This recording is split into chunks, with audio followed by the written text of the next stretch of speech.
아이들의 인성과 진로를 책임져줘야 된다는 부분이 항상 가지고 있는데, 아이들이 성장하면서 가장 중요한 게 인성이라고 저는 생각을 해요. 저희 에듀코만의 특별한 점은 아예 인성까지 집중한다고 봐요. 인성을 갖추고 있다면 타인을 배려하고 또 사회를 위해서 기여하는 인재가 될 수 있다고 생각을 합니다. 제가 인성교육을 받았었던 기억은 아무래도 회사에서 제가 수업을 받았었을 때 이제 선생님이 가장 기억에 남는 것 같아요. 고등학교 2학년 제가 가장 좀 중요하게 이제 학업에 집중해야 되는 시기였었고, 스스로 고민이 좀 많던 시기였었거든요. 그래서 그때 이제 선생님을 만나게 되면서 고민도 선생님이 많이 들어주시면서 현명하게 해결해 나갈 수 있는 방법에 대해서 조언도 많이 해주셨고, 무엇보다도 좀 학업에 굉장히 많이 도움을 주셨었거든요. 그래서 선생님이 가장 기억에 남고, 지금은 제가 아이들의 지도를 하게 되면서 해주셨던 조언들을 그대로 제가 학생들한테도 좀 적용을 해보는 적이 굉장히 많았었던 것 같아요. 아이들의 인성과 진로를 책임져줘야 된다는 부분이 항상 가지고 있는데,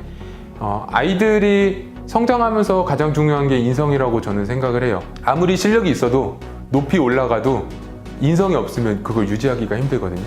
그래서 아이들에게 실력으로 가장 높은 위치까지 올라가고 너의 인성으로 그걸 꾸준히 유지해라 라는 얘기를 많이 하거든요. 인성 같은 부분에는 저도 항상 매일마다 노력을 하고 있어요. 제가 쓰레기를 마음대로 버리면서 아이들한테는 쓰레기 버리지 말라라고 할 수 없는 거잖아요. 그래서 저도 매일마다 노력을 하고 있고, 아이들의 어떻게 보면 롤모델이 되고 싶은 거죠. 그래서 제가 바로 서기 위해서 매일마다 노력을 하고 있고, 그래서 제가 행동으로 보여줘서 그 아이들이 그것을 따라오게끔 그렇게 진행하고 있고요.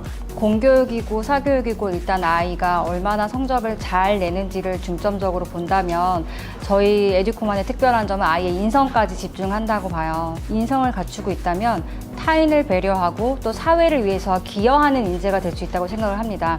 에듀코는 그 아이 자체의 성장과 그리고 그 아이가 사회에 유익하게 활용될 수 있는 인재로 키우는 게 한 가지 목표라고 생각을 하고, 그렇기 때문에 저도 아이들을 만났을 때 공부 나랑 하는 거 중요하지만 그것보다 나는 넌 더 인성을 가지고 또 사회에 정말로 빛과 소금이 되는 아이로 자랐으면 좋겠다라고 항상 얘기를 해요. 수업하면서 그런 부분을 틈틈이 알려주고 어머니들하고 상담을 하다 보면 그런 부분까지 우리 아이 인성적인 것까지 맡아주셔서 감사하다고 얘기를 들어요. 그래서 그런 부분이 다른 회사와 다르게 좀 빛나게 하는 포인트가 아닌가 싶습니다.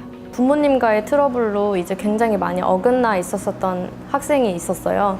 그래서 이제 좀 안 좋은 친구들하고도 어울리기도 하고 좀 정말 방황하는 이제 길을 걷고 있었던 아이였는데, 그 학생한테 굉장히 많이 마음이 저는 가더라고요. 이제 이 학생을 지금 이 시기에 정말 제대로 잘 잡아주고 싶다라는 생각이 들어서 우선은 수업이 마무리된 후에 어머님하고 대화하는 시간을 굉장히 많이 가지고 그냥 제가 이동하면서도 어머님하고 늘 통화를 진행을 했었거든요. 그래서 어머님께서 이제 내가 아이를 대하는 부분이 좀 많이 문제가 있었던 것 같다라는 부분을 어머님께서 먼저 인지를 하시더라고요.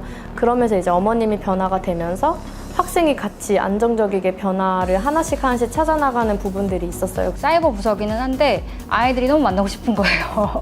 그래서 방학 때 제가 이제 자기소개서 특강을 만들어서 아이들하고 카페에서 만났어요. 근데 자기소개서를 가르치고 났는데 이 아이들이 너무 특별하다 보니까 앞으로도 이 아이들이 좀 사랑받는 아이들이 됐으면 좋겠다는 생각이 들어서 기본적으로 너희들이 어떻게 해야 될지, 앞으로 살아가야 될지에 대해서 말을 좀 해줬어요. 그래서 일단은 타인을 배려하는 사람이 되라. 그리고 선생님이나 이제 동료나 친구 관계에 있어서도 기본적인 예의는 좀 지키는 사람이 되자. 그리고 무엇보다도 자기를 좀 사랑하는 사람이 되자. 인성은 마음 됨됨이잖아요. 근데 자기를 사랑하는 마음이 없다면 타인을 사랑하는 마음은 나올 수 없다고 생각을 해요. 그래서 그런 부분들을 전달하면서 아이들이 알려줘서 정말로 감사하다. 그리고 집에 가서도 오늘 너무너무 선생님하고의 시간이 좋았다고, 또 어머니들께서 우리 아이 만나주셔서 너무 감사하다고, 우리 아이 오늘 인생의 하나의 터닝 포인트가 될 것 같다고 얘기를 하면서 제가 오늘 정말 아이들을 만나길 잘했구나 그런 생각을 하면서 돌아왔습니다. 제가 이 회사에 왔을 때 진짜 입으로 나온 게, 와, 여기는 기회장이다. 배운 대로 실행만 했더니 그대로 성장하고 사람들이 격려해주고 칭찬해주고 그런 뭔가 기회들이 너무나 많은 거예요. 다만 본인이 그것을 위해 준비하고 대가를 치르고 노력할 수 있다라는 마음만 준비되어 있으면 자기 개발에 있어서 가장 최적의 회사가 아닌가라는 생각이 듭니다. 대신에 이제 어느 회사나 다 힘든 것들이 있잖아요. 그 부분에 있어서는 자기 마인드가 올바르게 딱 서 있고 개인주의적인 성향이 아니라 좀 다른 사람들을 배려하고 같이 소통하고 같이 잘 되는 환경이 가장 이상적이다라고 생각되는 분들은 정말 저희 회사가 적합하다고 생각합니다. 아이들을 좀 좋아해 주실 수 있는 분들과 긍정적이고 도전적이고 좀 열정적이신 분들이 고민하지 마시고 지원을 하셔서 이제 함께 회사 생활을 했으면 좋겠고, 긍정적이고 도전하는 걸 좋아하고 이러신 분들이면 훨씬 더 이제 재미있게 회사 생활을 하실 수 있으실 것 같으세요. 성장에 목말라 있고 오늘과 다른 내일의 미래의 삶을 살고 싶고 앞으로도 기대가 되는 사람이 되고 싶다면 저는 그런 가치관을 가진 분들은 이 회사가 정말로 적당하다고 생각합니다. 그래서 오셔서 하나씩 배우시고 시행착오 겪으면서 성장하시면서 브랜드 가치를 가진 사람으로 되시길 바랍니다.